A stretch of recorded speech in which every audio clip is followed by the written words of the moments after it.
nonton Bang Edi yang lainnya, Bang Edi channel yang lainnya.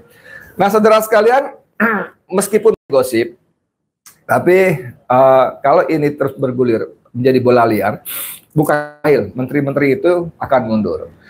Mohon maaf ya, mohon maaf dengan segala hormat. Saya menilai mundurnya para menteri itu, mohon maaf dengan hormat. Bukan, tanda kutip, bukan karena idealisme. Mereka selama ini menikmati kok posisinya sebagai menteri, bisa ngapain aja. Bisa menjadi kapal keruk. Ya. Tapi lebih seperti pinjam istilahnya Rocky Gerung, kalau kapal mau tenggelam, gitu kan, kapal mau tenggelam, maka tikus-tikus akan lari berkeluaran, akan keluar berloncatan mencari selamat. Para menteri ini maksud teman saya kira, para menteri ini mencium gelagat kapal akan segera tenggelam.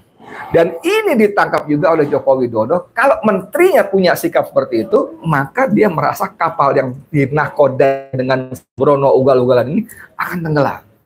Seorang Luhut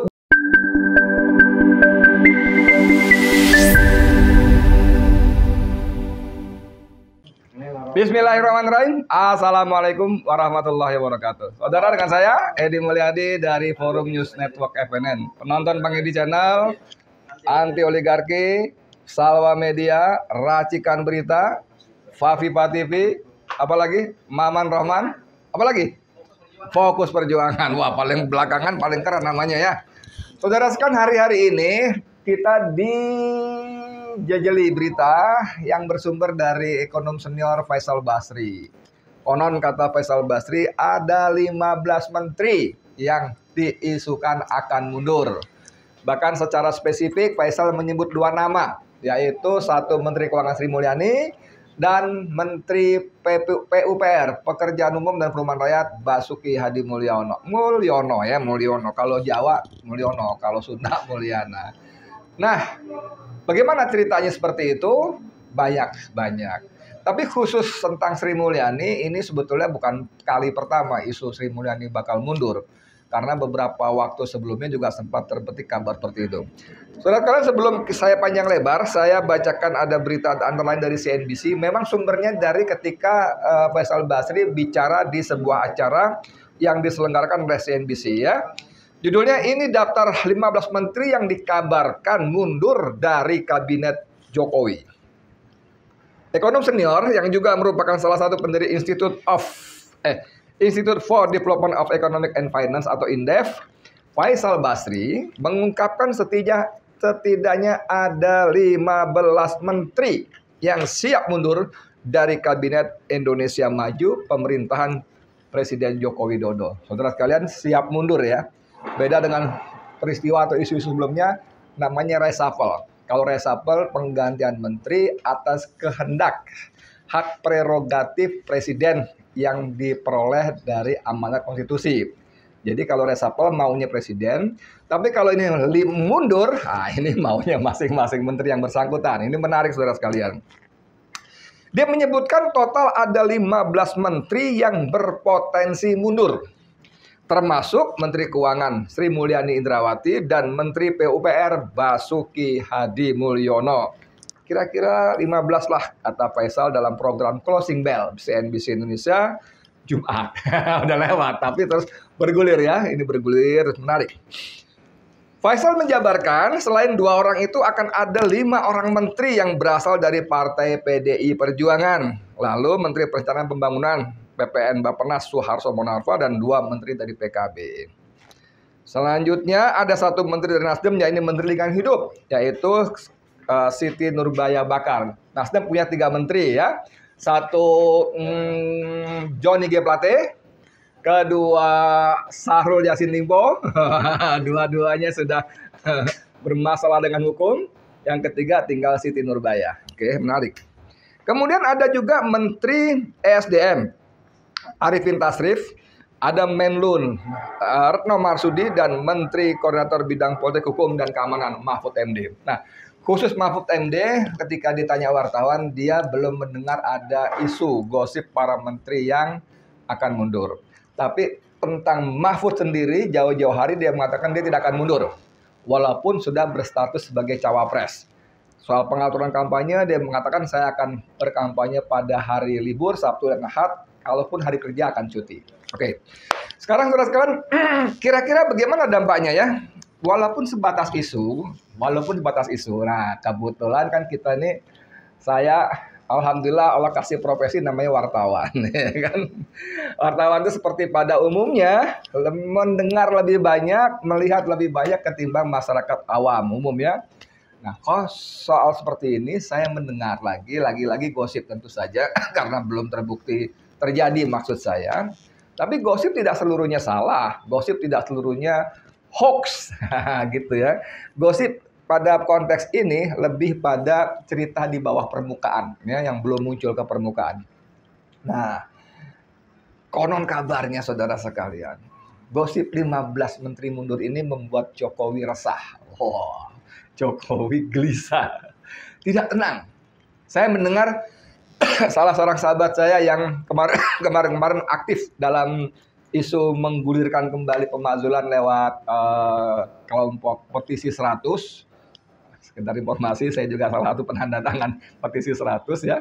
Walaupun pada saat diterima Menko Polhukam, saya lagi perjalanan Lampung ke Palembang atau Lampung Palembang kalau nggak salah, saya tidak bisa bergabung, sayang sekali. Nah, menurut teman saya yang punya kuping banyak, mata banyak itu, istana gelisah, istana resah. Bahkan kalau lagi ngobrol sama saya, tangannya tuh ini atraktif. Bang, ini Jokowi begini bang. Wah, Anda bisa lihat tangan saya nggak? Jokowi begini bang. Ah, saya bilang yang bener loh. Bener bang, begini bang. Menarik sekali ya. Saudara sekalian, ini menjadi menarik karena apa? Karena bukan isu. Peristiwa mundurnya rombongan menteri pernah terjadi pada 98. Bulan Maret Pak Harto terpilih kembali dan dilantik oleh MPR yang ketuanya waktu itu adalah Harmoko. Dilantik Maret, Mei tumbang, hanya tempo 2 bulan. Tumbang 98. Dan itu didahului oleh mundurnya Menteri Menko Ekuin kalau nggak salah Ginanjar Kartasasmita, dan 14 menteri yang lainnya. Jumlahnya sama saudara, 15 menteri juga. Gila nggak? Gila nggak? Memang pada waktu itu sebagian orang mengatakan, wah Ginanjar berubah menjadi Brutus. Menjadi Brutus, Anda tahu kisah Brutus ya. Brutus adalah orang yang menusuk Kaisar Nero dari jarak sangat dekat. Dan Brutus itu kalau nggak salah ketua parlemennya kalau nggak salah ya, orang dekat sekali dengan Kaisar Nero. Nero, siapa? Julius Caesar ya. Ya gitulah, saya lupa persis tapi begitulah. Nah, orang menyebutkan Ginanjar itu menjadi Brutus. Tapi terlepas dari itu semua, mundurnya Ginanjar dan 14 menteri ini betul-betul membuat Pak Harto terpukul berat. Karena sebelumnya kita tahu Pak Harto begitu kerusuhan semakin membesar, Pak Harto mengundang sejumlah tokoh ke istana. Antara lain yang kita tahu ada Abdurrahman Wahid, ada Nurholis Majid, ada MH Ainun Najib dan sejumlah tokoh yang lainnya. Nah, mereka diundang ke istana karena Pak Harto punya ide mau membentuk semacam nyebutnya komite reformasi atau reformasi lah gitu, untuk menyelesaikan persoalan yang mulai makin memanas. Tapi qadarullah ternyata dalam forum itu para tokoh yang diundang tidak bersedia duduk dalam komite reformasi yang akan dibentuk Pak Harto. Bahkan, nah ini dia yang menarik nih. Bahkan seorang Nurholis Majid pun, ya, orang Jawa yang terkenal santun itu, kita mendengar dia berdiri dan mengatakan Pak Harto wes warak. Ini gila ini luar biasa sekali. Buat seorang Jawa yang Pak Harto bukan ningrat ya, Pak Harto bukan keturunan ningrat, tapi kan dia 32 tahun berkuasa sebagai presiden.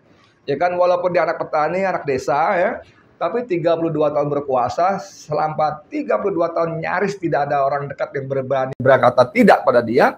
Tiba-tiba ini ada orang sipil yang diundang ke istana, Pak Harto wes warak. Ya kalimat persisnya kayak apa saya nggak tahu. Lalu sangat memukul Soeharto dan membuat dia berpikir ulang. Ditambah 15 menteri mundur. Saya mendengar cerita waktu itu, langsung dia minta kepada Saadillah Mursyid, Menteri Sekretaris Kabinet, yang masih setia sampai detik-detik terakhir Pak Harto meninggal. Saudara Mursyid diperintahkan untuk menyiapkan esok harinya, menyiapkan serah terima jabatan presiden kepada Wakil Presiden B.J. Habibie, Burhanuddin Yusuf Habibie, ya. Dan Pak Harto besok akan menyatakan mundur. Makanya kalau kita ingat pidato Pak Harto pada momen itu, dia mengatakan saya menyatakan berhenti sebagai presiden, ya. Jadi ini terhormat sekali saudara sekalian. Pak Harto seorang negarawan yang saat itu didukung masih sangat solid. ABRI, masih ABRI waktu itu belum TNI, masih sangat solid. Panglima ABRI-nya namanya Wiranto. Birokrasi masih sangat solid. Partai-partai Golkar khususnya sangat solid mendukung Pak Harto. Tapi sebagai seorang negarawan, Pak Harto lebih memilih mengorbankan kekuasaannya ketimbang Indonesia terjebak dalam kekacauan yang berkepanjangan. Nah, sekarang balik ke soal ini. Ke-15 menteri, saudara. Bagaimana? Kalau ini terjadi, wah, dahsyat sekali. Makanya kata teman saya, begini bang, dia cerita sama saya, begini bang, Jokowi begini bang. Wah, saya bilang, yang bener loh, bener bang, ini bang. Wah, ini teman saya ini punya kuping bagus di mana di istana punya kuping, punya mata, ya. Di lembaga pemerintah, saya sebutnya di BIN ada kupingnya, gitu ya. Dan di lembaga-lembaga yang sentral terkait dengan kekuasaan dia punya kuping, punya mata. Saya jadi rada-rada percaya juga. Memang saya juga berharap seperti itu kan, begitu kan? Nggak tahu kok penonton Bang Edi yang lainnya, Bang Edi channel yang lainnya. Nah, saudara sekalian, meskipun gosip, tapi kalau ini terus bergulir menjadi bola liar, bukan mustahil menteri-menteri itu akan mundur. Mohon maaf ya, mohon maaf dengan segala hormat. Saya menilai mundurnya para menteri itu, mohon maaf dan hormat. Bukan, tanda kutip, bukan karena idealisme. Mereka selama ini menikmati kok posisinya sebagai menteri bisa ngapain aja. Bisa menjadi kapal keruk. Ya.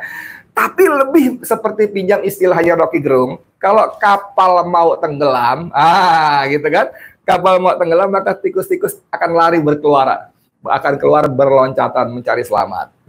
Para menteri ini maksud teman saya kira, para menteri ini mencium gelagat kapal akan segera tenggelam.